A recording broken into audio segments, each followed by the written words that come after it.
Está com a Bíblia aberta aí, João 16.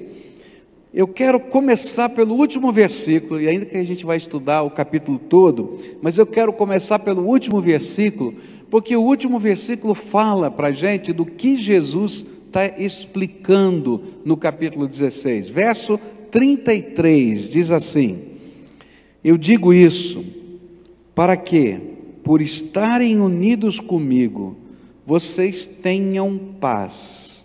No mundo vocês vão sofrer, mas tenham coragem, eu venci o mundo. Ou na versão antiga, a parte B do versículo diz assim: no mundo tereis aflições, mas tende bom ânimo, eu venci o mundo. Senhor Jesus, nas palavras que o Senhor deu aos seus discípulos, havia conselhos, promessas e também consolação. E eu te peço que nessa hora, quando vamos estudar a Tua palavra, que o Teu Espírito Santo aplique a palavra do Senhor às nossas vidas. É aquilo que oramos no nome de Jesus, querido Senhor. Amém e amém. Quando nós chegamos ao capítulo 16, Jesus continua a preparar os seus discípulos para a sua partida. Capítulo 14, capítulo 15, 16 e 17 de João acontecem, tudo o que está escrito lá acontece numa noite, na noite anterior de Jesus ser preso e antes de ser crucificado. E ele está conversando com seus discípulos, é o último encontro que ele tem, e ele está preparando para as coisas que iriam acontecer alguns minutos depois. E é interessante que essa preparação agora toca num assunto que nem sempre nós gostamos de tratar. Geralmente nós gostamos das boas partes de todas as coisas, não é verdade? Eu, por exemplo, adoro cobertura de bolo. Eu quero saber quem é que não gosta de cobertura de bolo, vamos falar a verdade, né? E aí eu desenvolvi uma técnica para comer a cobertura de bolo sem ninguém perceber. Não percebe? Mas tem uma técnica que você não percebe. É o seguinte, sabe aquele bolo redondinho assim? Sabe? Então vai aquela cobertura que cai assim, você pega uma colherinha pequenininha, aquela de café, tá? E na beiradinha, em volta assim, você faz assim e faz o arremate, sabe o arremate? Para ficar bonitinho, e aí você come a cobertura de bolo. Ah, tá vendo? Não consigo enganar, não tem jeito. Mas olha, não é gostoso? Fala a verdade, né? Eu, quando era moleque, levava tanta bronca e continuo levando bronca depois de velho, não tem jeito, porque eu ia lá e comia a cobertura do bolo e às vezes não comia o bolo, né? Agora, tem hora que a gente é sem vergonha mesmo, a gente come toda a cobertura e deixa o bolo sem cobertura para os outros. É assim, você é egoísta, comeu a cobertura e não deixou só, é que eu não posso comer todo o bolo, então eu só como a cobertura, porque se pudesse eu comia tudo. Mas a gente gosta das partes melhores, a verdade é essa, a gente gosta das coisas boas que estão acontecendo na vida, não é? Mas nem tudo na vida é cobertura de bolo, nem tudo na vida é tranquilo, maravilhoso, sem problemas. E muitas vezes nós temos que enfrentar momentos difíceis.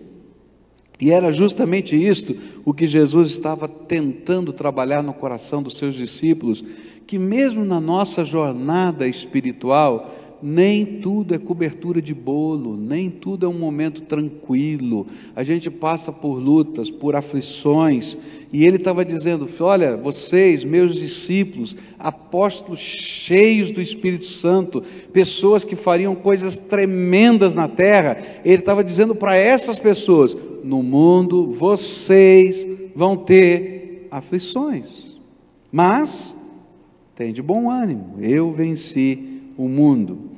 E olhando para esse texto, o Senhor Jesus fala para a gente de alguns tipos de aflições que ocorreriam com aqueles discípulos e que ocorrem conosco, que somos discípulos do Senhor. E eu queria começar nessa manhã com o primeiro tipo de aflição que esse texto chama a minha atenção. Não está na ordem exata dos versículos, mas chama a minha atenção. E vai vir nos versículos 16 até o verso 24 do texto de João. Capítulo 16, a partir do verso 16. Diz assim: E Jesus disse: Daqui a pouco vocês não vão me ver mais, porém, pouco depois vão me ver novamente. Alguns dos seus discípulos comentaram: O que será que ele quer dizer? Ele afirma: Daqui a pouco vocês não vão me ver mais, porém, pouco depois vão me ver novamente. E diz também: É porque vou para o meu Pai. O que quer dizer pouco depois? Não entendemos o que isso quer dizer. E Jesus, sabendo que eles queriam lhe fazer perguntas, disse: Eu afirmei que daqui a pouco vocês não vão me ver mais, e que pouco depois vão me ver novamente. Por acaso não é a respeito disso que vocês estão fazendo perguntas uns aos outros? Pois eu afirmo a vocês que isto é verdade. Vocês vão chorar e ficar tristes, mas as pessoas do mundo ficarão alegres. Vocês ficarão tristes, mas essa tristeza virará alegria. Quando uma mulher está para dar à luz, ela fica triste, porque chegou a sua hora de sofrer. Mas depois que a criança nasce, a mulher fica tão alegre, que nem lembra mais do seu sofrimento. Assim acontece também com vocês. Agora estão tristes, mas eu os verei novamente. E aí vocês ficarão cheios de alegria, e ninguém poderá tirar essa alegria de vocês. E quando chegar aquele dia, vocês não me pedirão nada. E eu afirmo a vocês que isto é verdade, porque se vocês pedirem ao Pai alguma coisa em meu nome, Ele lhes dará. E até agora vocês não pediram nada em meu nome. Peçam e receberão, para que a alegria de vocês seja completa. Jesus estava falando de um momento na história em que haveria um completo silêncio do céu. E essa é uma aflição tremenda. Você pode imaginar o que ia acontecer? Jesus estava dizendo: vai acontecer daqui a pouco, e daqui a pouco era alguns minutos. Ele ia sair daquele jantar onde aconteceu a ceia, ele iria para o jardim do Getsêmani. Ali no jardim do Getsêmani, ele oraria com alguns dos seus discípulos.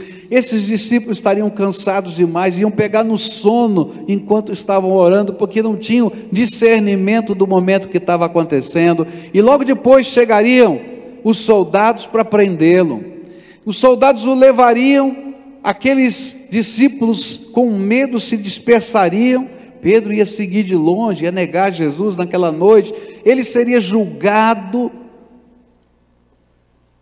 condenado à morte, carregaria a cruz pelas ruas de Jerusalém, seria crucificado, sepultado. 3 dias num completo silêncio, onde parecia que tudo estava perdido. E Jesus estava dizendo: olha, como acontece com a mamãe que vai ganhar um bebê, e que a noite do nascimento, a manhã do nascimento, parece que é uma coisa tão terrível, que a gente não imagina se a gente vai conseguir suportar, e a gente fica pensando: como é que vai sair de dentro de mim, não é? Esse ser que a gente estava segurando no colo. Fala a verdade, não é isso mesmo que a gente fica pensando, e as dores vão acontecendo, e a gente não consegue, é um período de ansiedade tremenda, mas depois vem a alegria. Assim vai acontecer com vocês. O que Jesus estava tentando dizer, que uma das aflições que os discípulos passaram, e que nós passamos em alguns momentos da nossa vida, é quando parece que o céu ficou em silêncio, e que Jesus está longe da gente. Você já viveu um momento desse? Que você está orando e você não consegue obter resposta? Você está buscando uma palavra de Deus e parece que não veio a palavra de Deus no coração? e você está vivendo aquele tempo de silêncio do céu, e a tua alma está em convulsão, e passa um dia, e passa dois, às vezes passam semanas na nossa vida, que as coisas estão acontecendo, a gente não está entendendo, o cenário que está à nossa frente, é um cenário que a gente não consegue compreender. A gente talvez até tenha promessas de Deus guardadas no coração, mas naquele instante, naquele momento, há um silêncio do céu, e o coração da gente entra em agonia. É disso que o Senhor está falando. Olha, no mundo vocês vão viver tempos de aflição, e uma das aflições que vocês vão viver é que vai aparecer momentos na vida de vocês, em que o céu ficou quieto, em que vocês estão vivendo esse tempo de angústia, e que parece que Jesus está longe, e são esses tempos parecidos com as dores de parto, porque são tremendamente intensas, e quando a gente está vivendo a dor de parto, a gente não consegue ver, nem enxergar mais nada, porque está doendo. Eu me lembro que quando a Kelly foi nascer, olha lá, o que foi? Está reclamando, né? A Kelly foi nascer, eu estou levando a Cleusa para o hospital, estou na porta do hospital, né? E ela tem uma contração. Ela não teve dúvida, me pegou pela camisa assim, arrancou os botões. Eu acho que na hora assim, estou com raiva. Eu não sei se era raiva, se era dor, o que era. Era só dor. Arrancou o botão, sim, arrancou. Torceu que arrancou o botão.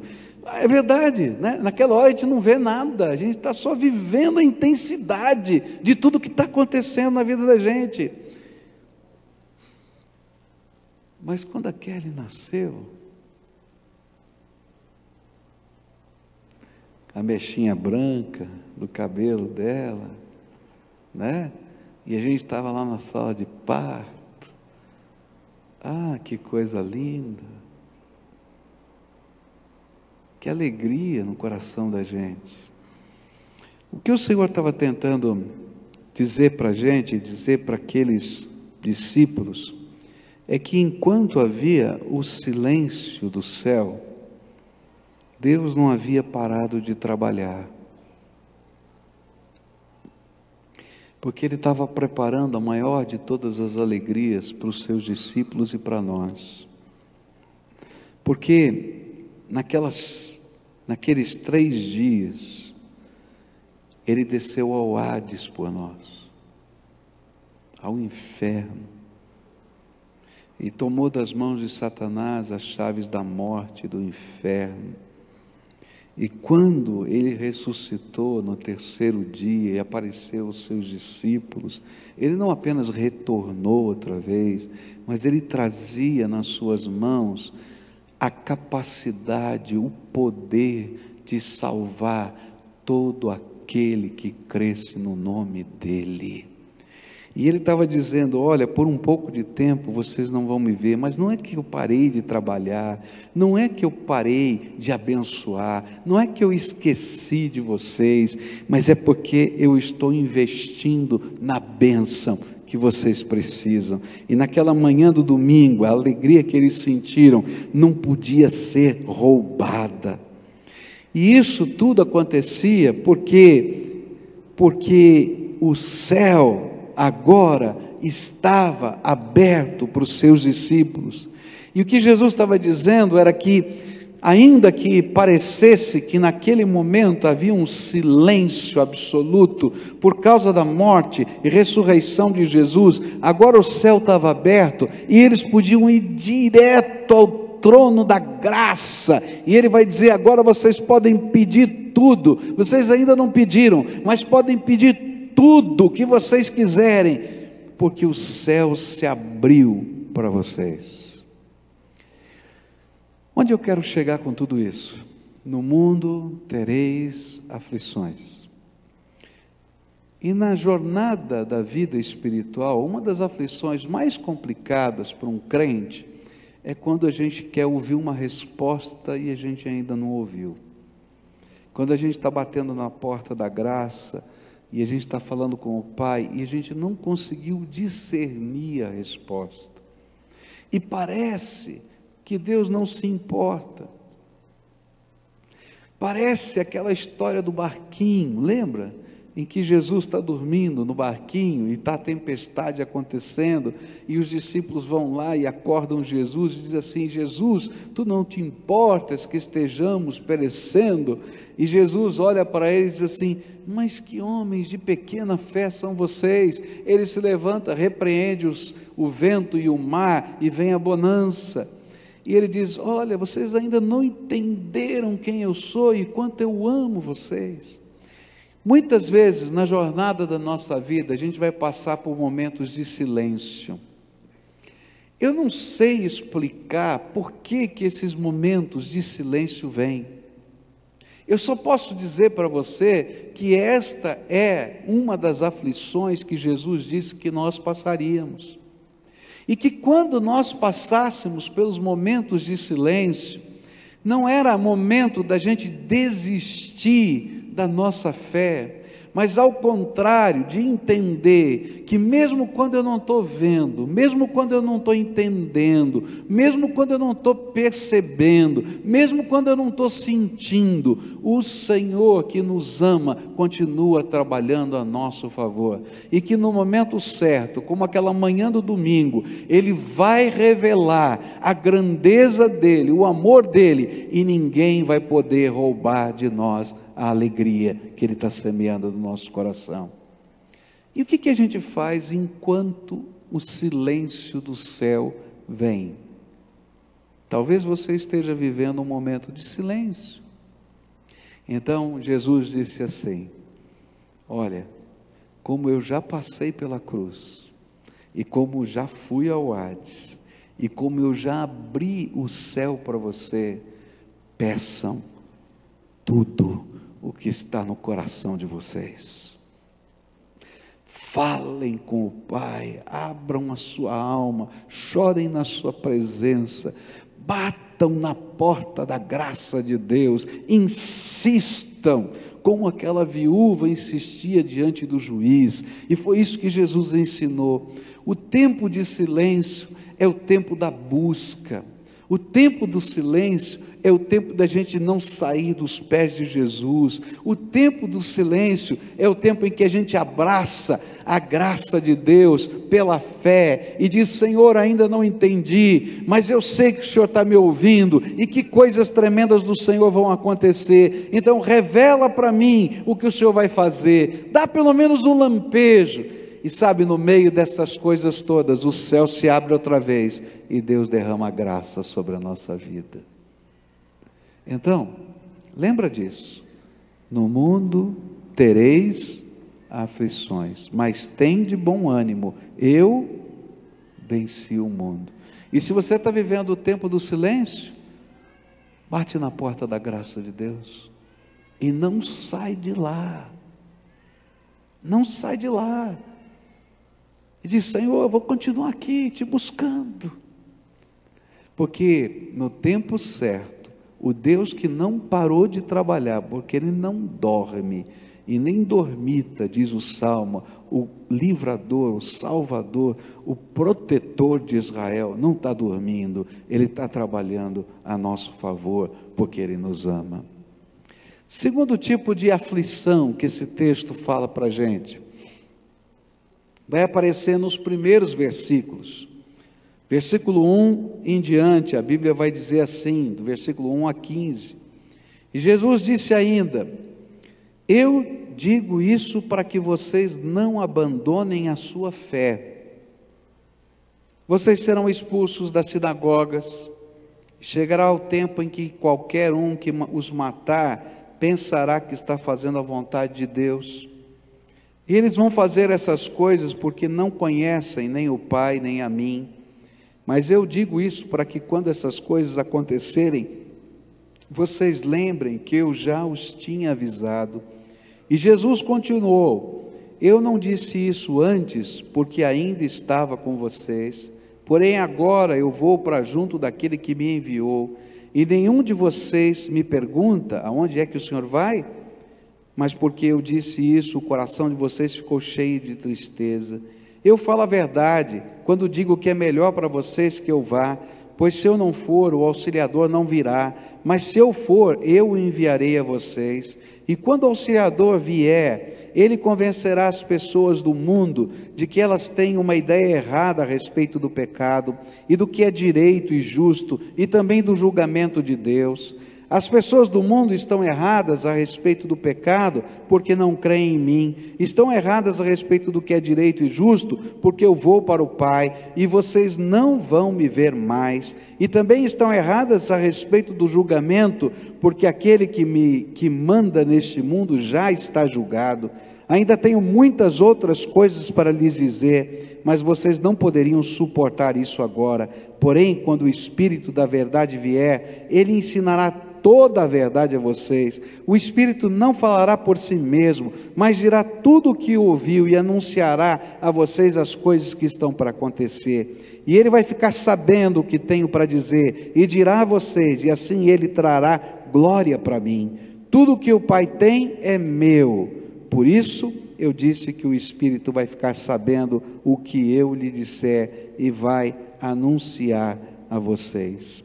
Jesus alertou outro tipo de aflição que eles sofreriam, e essa aflição era a perseguição que os discípulos sofreriam e que os servos de Deus sofrem. E às vezes essa perseguição vai acontecer de pessoas que imaginam que estão servindo a Deus enquanto afligem os servos de Deus. E olha, esse tipo de perseguição é aquela que mais dói no coração da gente. Porque tem gente tremendamente bem motivada porque quer servir a Deus e persegue a gente porque acha que a gente não serve a Deus e machuca o coração da gente. E sabe por que dói? É porque às vezes a gente imaginava que essas pessoas deveriam entender a nossa fé, a nossa comunhão, o nosso zelo, mas ao invés de entenderem a nossa fé, a nossa comunhão e o zelo, criticam a nossa fé, a nossa comunhão e o nosso zelo. E algumas pessoas são tremendamente amadas nossas e nos ferem, e alguns até em nome de Deus atentam contra o nosso caráter, colocando diante de nós intenções, como se nós tivéssemos intenções, ou até duvidam da nossa sanidade. E, no caso dos discípulos, em alguns lugares do mundo, até atentam contra a própria vida.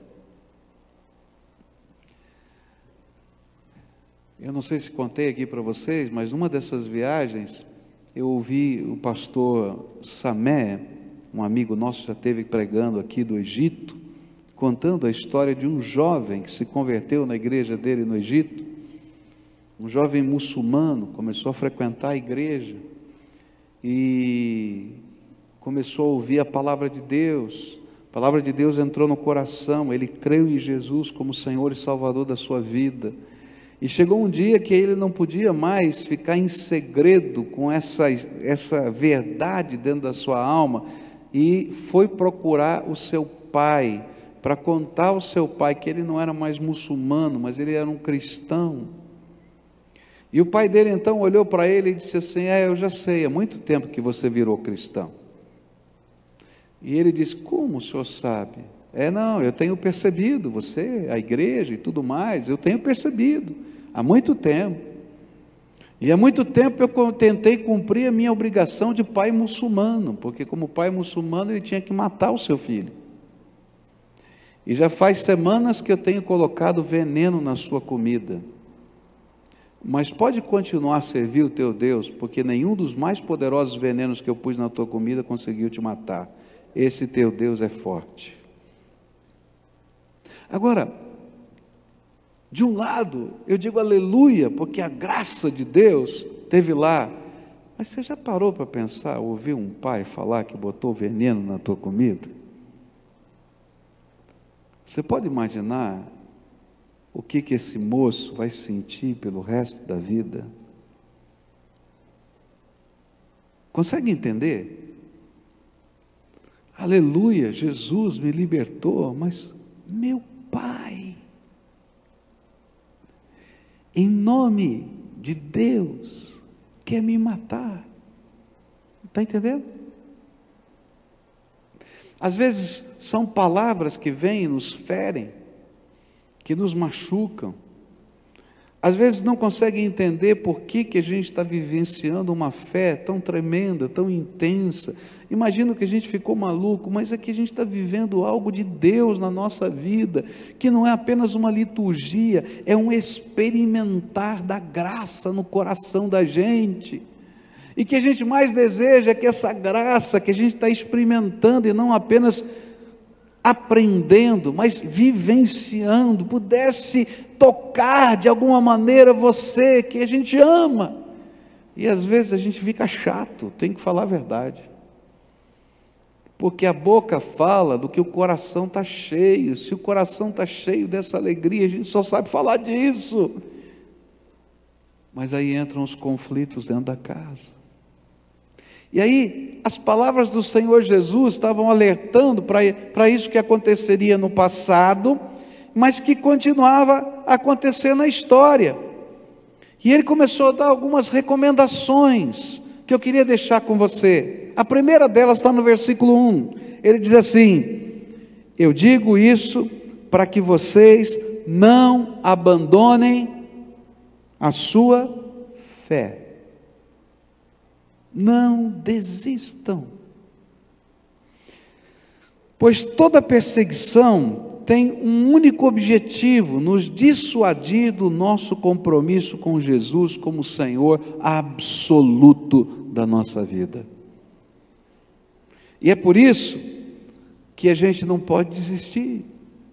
E mais, toda perseguição tem como objetivo fazer-nos flexibilizar a nossa fé e às vezes abandoná-la.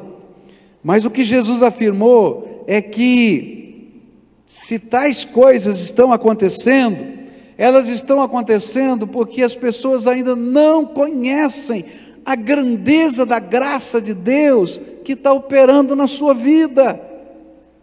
Então, com muito amor, com muito carinho, com muito jeito, permanece firme, porque essa beleza da graça vai se revelar de alguma maneira para essas pessoas que nós amamos.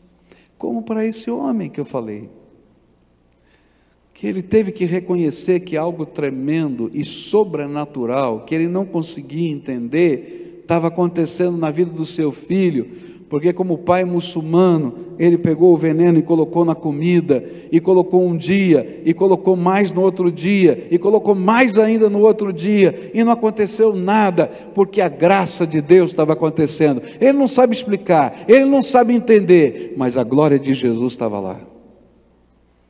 E na nossa vida vai acontecer assim. Por isso a gente vai permanecer firme, adorando a Jesus e entendendo que a arma da vitória no meio de uma batalha dessa é com amor a gente permanecer firme naquilo que é a vontade de Deus. Resistência nesse sentido é a arma de vitória, e é por isso que Tiago vai dizer no capítulo 4, versículo 7 do seu livro: sujeitai-vos pois a Deus, mas resisti ao diabo e ele fugirá de vós. E o que eu estou dizendo aqui, não quero dizer que essas pessoas são um diabo, não entendo errado, são pessoas preciosas, amadas e queridas, mas aquilo que faz a cegueira da gente não perceber o Deus verdadeiro, a Bíblia diz que quem coloca a cegueira é o príncipe desse mundo. Então a nossa batalha não é contra a carne, nem contra sangue, por isso a gente ama as pessoas, mas a gente resiste na fé aquilo que é a imposição do inimigo, que é para quebrar a nossa esperança. A gente ama, dá outra face, caminha junto, a gente serve. Esse é o método de Jesus, e enquanto a gente está fazendo isso, o Espírito de Deus está trabalhando. Essa é a promessa do Pai, é isso que está escrito aqui na Escritura Sagrada. E ele continua a dizer para a gente assim: Ele diz assim: olha, uma segunda coisa que você precisa entender é que enquanto você está amando, enquanto você está permanecendo firme, enquanto você está servindo aqueles que às vezes não entendem o que está acontecendo com você, o Espírito de Deus está trabalhando. E olha só a promessa do Senhor Jesus: quando Ele vier, o Espírito Santo convencerá aqueles que parecem ser inconvencíveis. Olha, se tem um personagem na história da Bíblia que me parece alguém inconvencível, é Paulo. Você lê o livro de Atos dos Apóstolos? Está lá Saulo de Tarso perseguindo a igreja com as cartas na mão para levar preso todo mundo que falasse que Jesus era o Messias. Mas ele está no caminho de Damasco e ele tem um encontro com quem?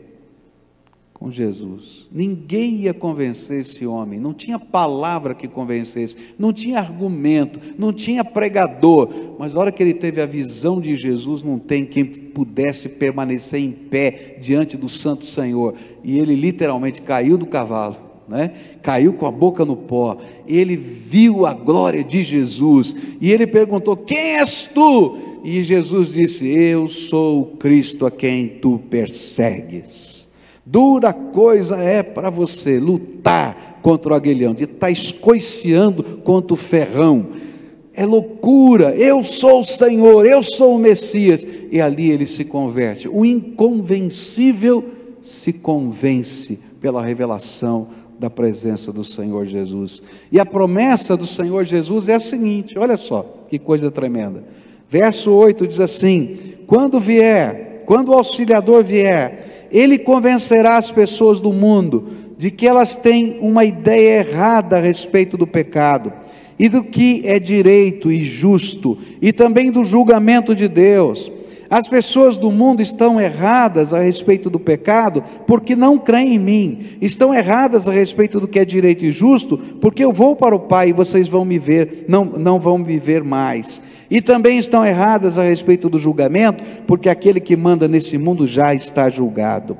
E então o Senhor prometeu: olha, enquanto vocês amam, enquanto vocês permanecem firmes na fé, enquanto parece que está havendo silêncio no céu, o Espírito de Deus está trabalhando, e Ele está trabalhando no coração destas pessoas. E primeiro vai dizer que pecado é pecado, porque às vezes as pessoas não entendem que pecado é pecado. A gente imagina que pecado é matar, roubar, só isso, acabou. Então se eu não matei, não roubei, não tenho nenhum vício, eu não tenho pecado. Não, querido, quando Deus olha para você e enxerga o que tem aqui dentro, até as suas intenções, não é? Até as suas intenções, Ele vai saber que é pecado. Estava vindo de táxi para cá e o taxista parou, tinha uma mulher passando na faixa assim: eu tenho que parar para ver. Aí ele olhou para mim, né, lembrou que eu era pastor, né? Ele perguntou: ver pode, né, pastor? Eu falei assim: depende. Jesus falou que se viu com mal intenção é a mesma coisa que tivesse feito alguma coisa errada. Xiii, estou perdido. Porque às vezes a gente não entende que é pecado, não é verdade? E aí vem o Espírito Santo de Deus e vai trabalhar na nossa vida, né? Que pecado é pecado. Eu começo a olhar para mim, eu vou descobrir: não, eu sou um cara de bem, mas diante dos olhos de Deus eu sou um pecador. E aí eu começo a perceber que os meus conceitos de certo e de errado, eles estão tremendamente misturados. E aí vem o Espírito Santo de Deus para ensinar para a gente que existem padrões de Deus para a nossa vida, e que nem tudo é talvez certo ou talvez errado, mas que existem valores, e eu preciso colocar a minha vida diante desses valores. E queridos, só o Espírito de Deus convence as pessoas disso. Sabe o que é pior? É que quando o Espírito de Deus continua nesse convencimento, Ele vai dizer: um dia todo ser humano vai se deparar com o justo juiz, e todos estão perdidos, se não for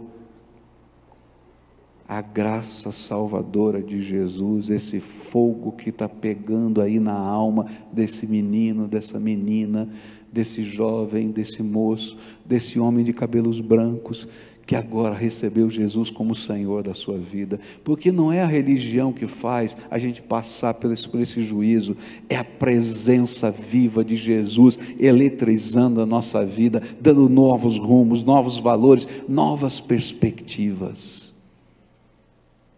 Mas quem vai convencer isso? Não é você. Se você tentar convencer, você vai arrumar um brigueiro na tua casa que você nem imagina.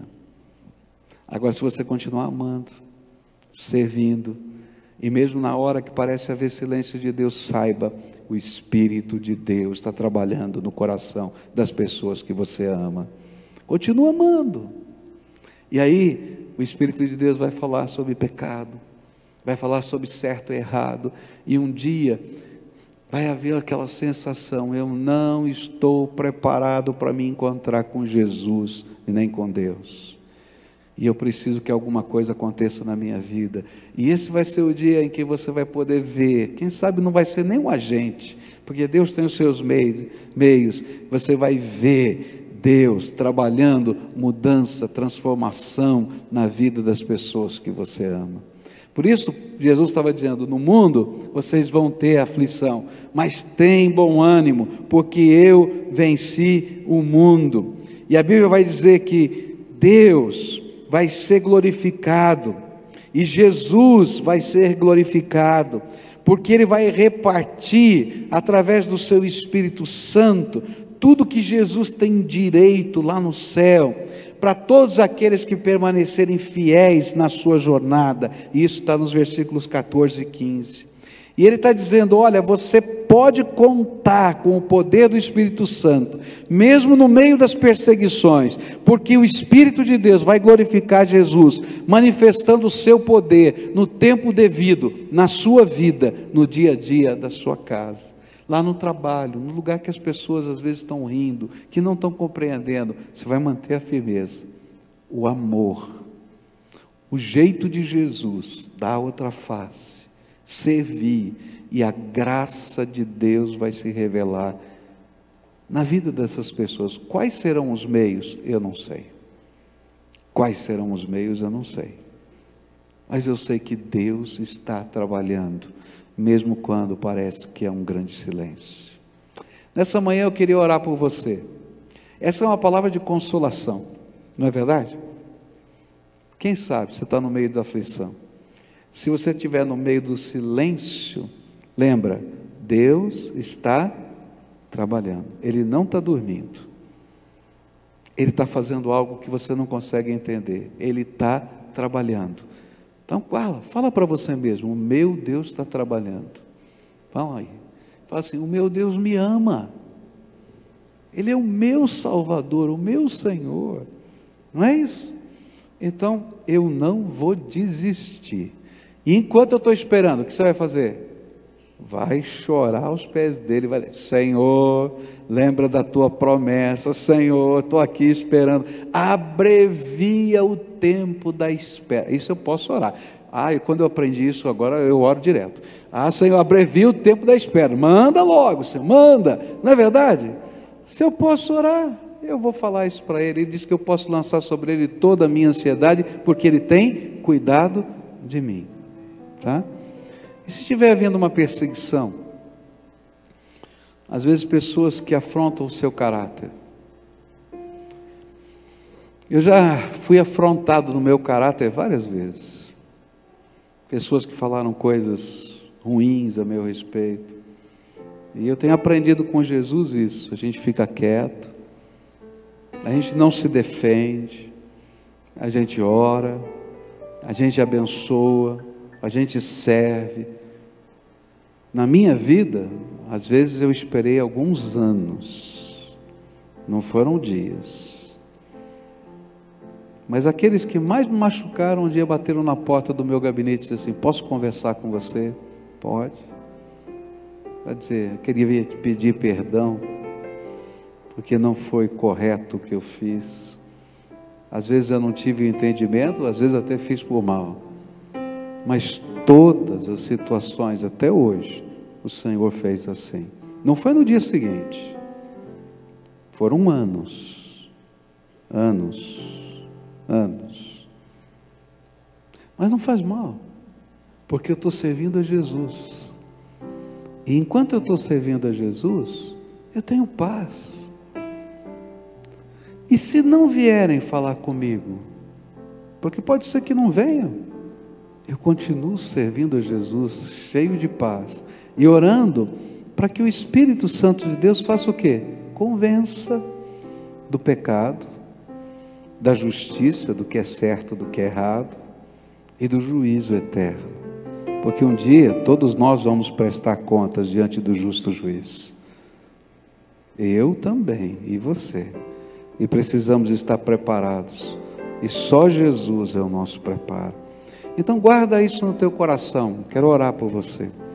Mas eu quero orar hoje por algumas pessoas que o Espírito de Deus está convencendo. Está tocando no teu coração, já faz tempo, não é só hoje. E você veio para cá com a sensação de que você está lutando com Deus.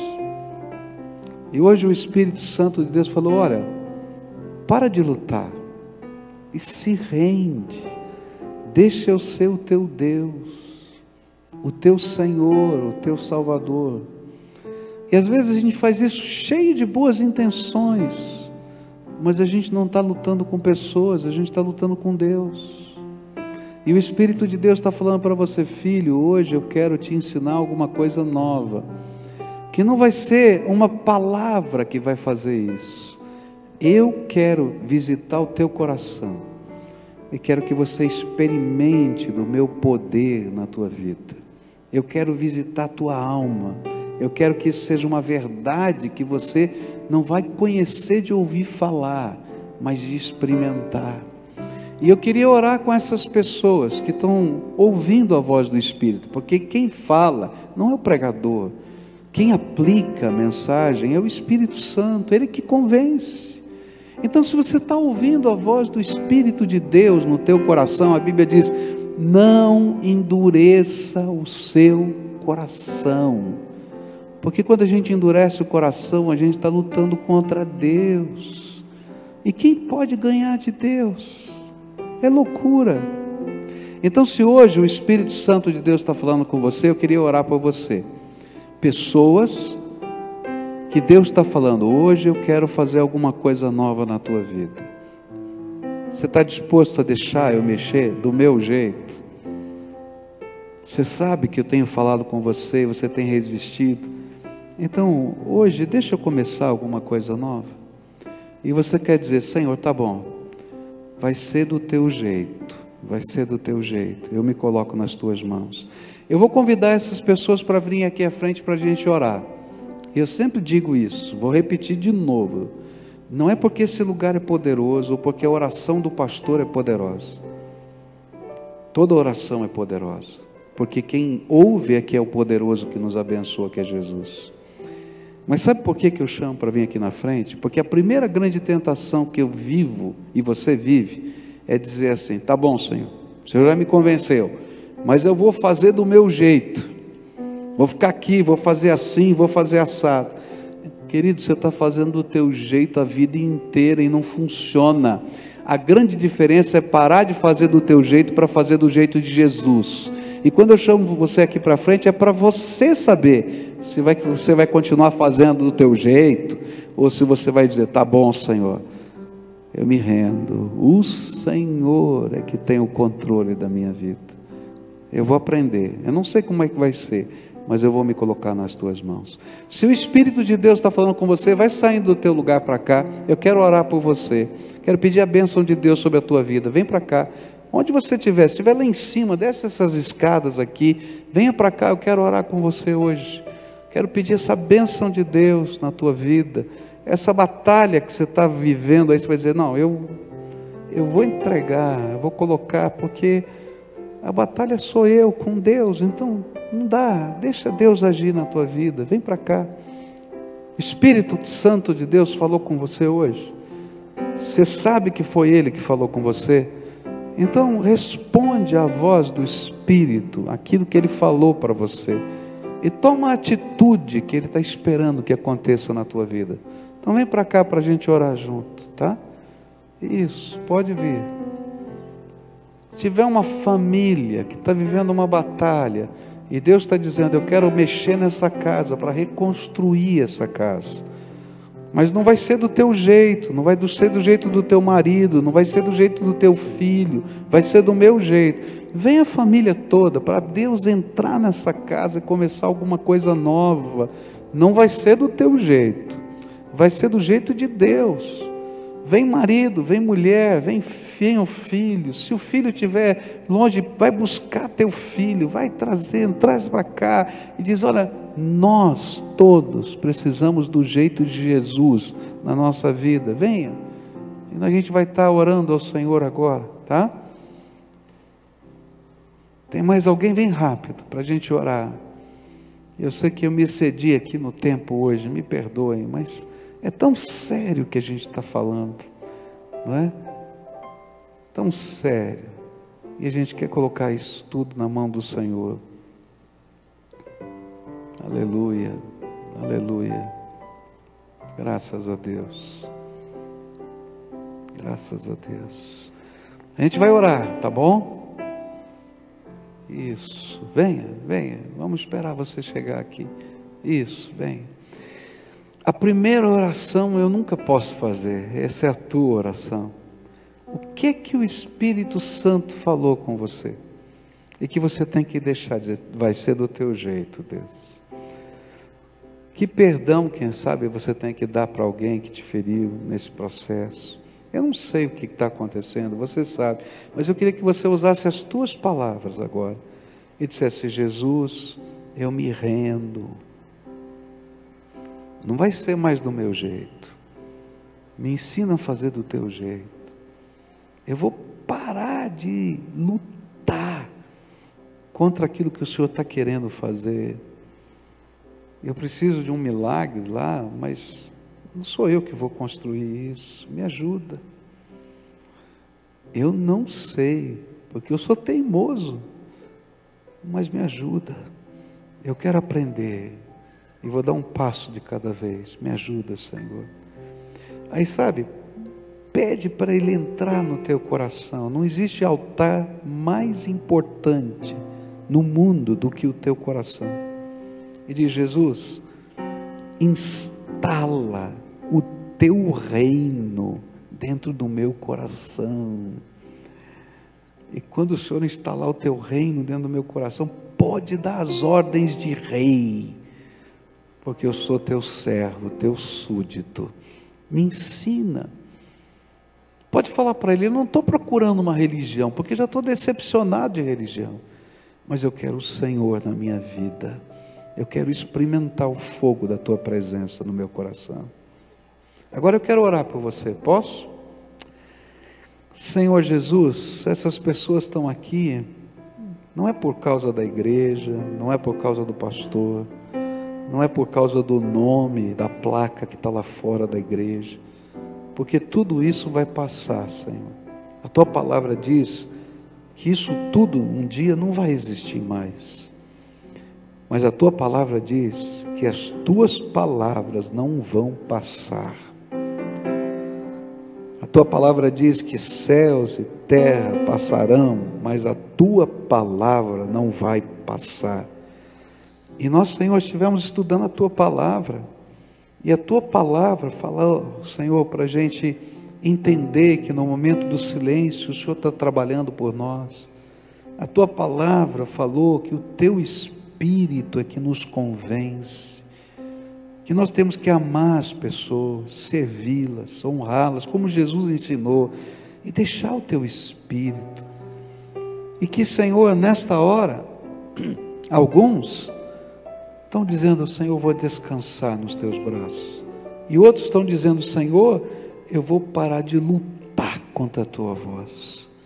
E nesta hora eu quero te pedir, abra as janelas dos céus agora, e derrama do teu Espírito Santo sobre cada um desses teus filhinhos, que eles não tenham uma experiência religiosa, litúrgica, mas que eles têm uma experiência viva com o Salvador, com o Redentor, com o Senhor que ressuscitou dentre os mortos.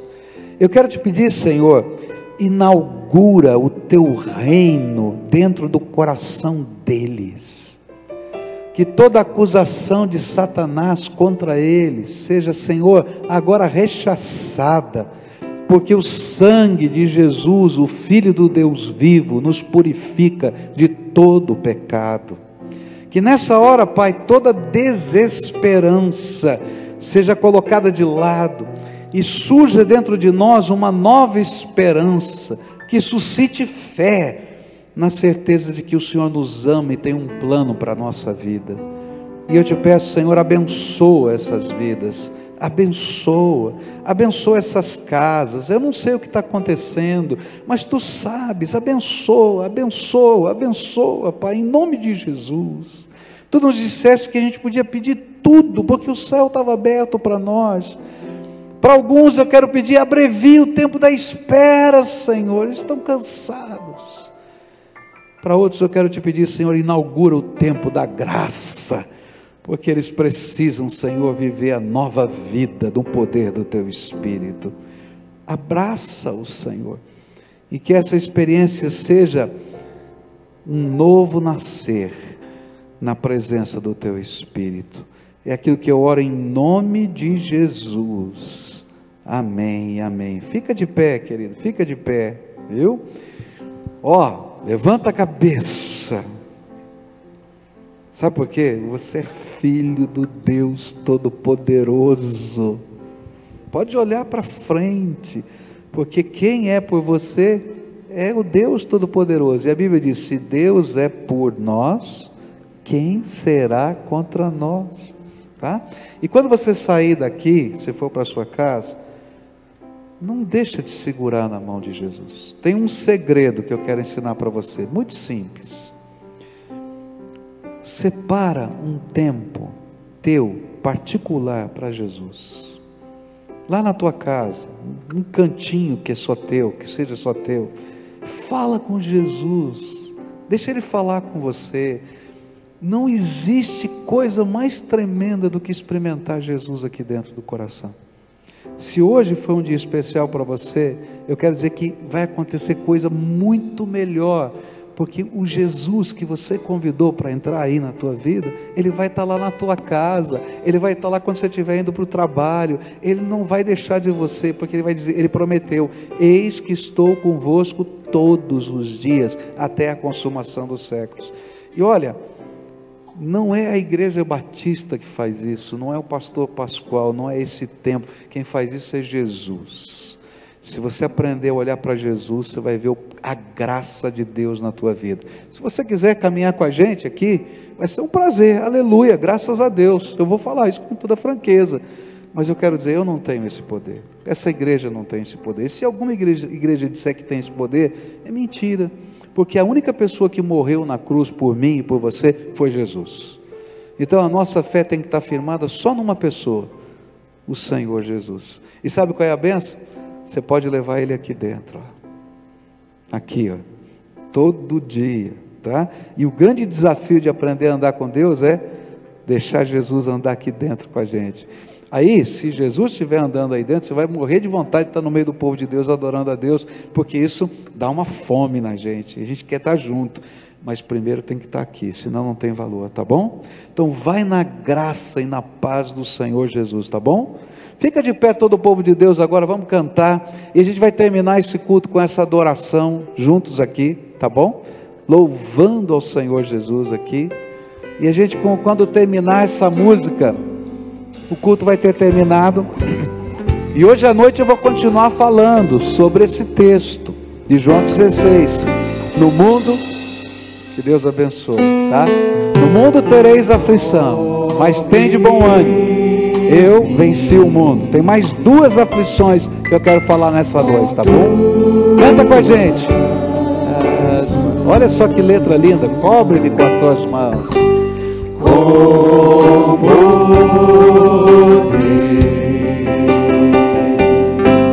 vem me esconder, Senhor.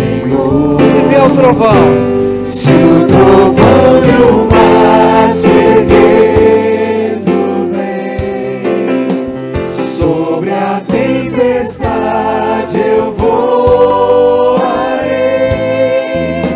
sobre as águas tu também és rei.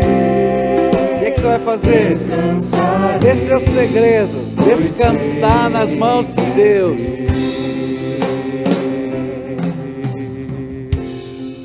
Minha alma está, minha alma está. Essa é uma verdade. Não existe lugar mais seguro para a gente estar do que na palma da mão do Deus Todo-Poderoso. Sabe que em Cristo firme está. E se vier o trovão? Se o trovão e o mar seguindo vem, sobre a tempestade eu voarei, sobre as águas tu também és rei. Descansarei, pois sei que és Deus. Se o trovão e o mar seguindo vem, sobre a tempestade eu voarei, sobre as águas tu também és rei. Descansarei, pois sei que és Deus. Vamos orar? Que a graça de nosso Senhor Jesus Cristo, que o amor de Deus, o nosso Pai, que as consolações do Santo Espírito de Deus estejam com todos nós aqui e com o povo de Deus espalhado pela face da terra, hoje e sempre. Amém. Vão na paz do Senhor Jesus.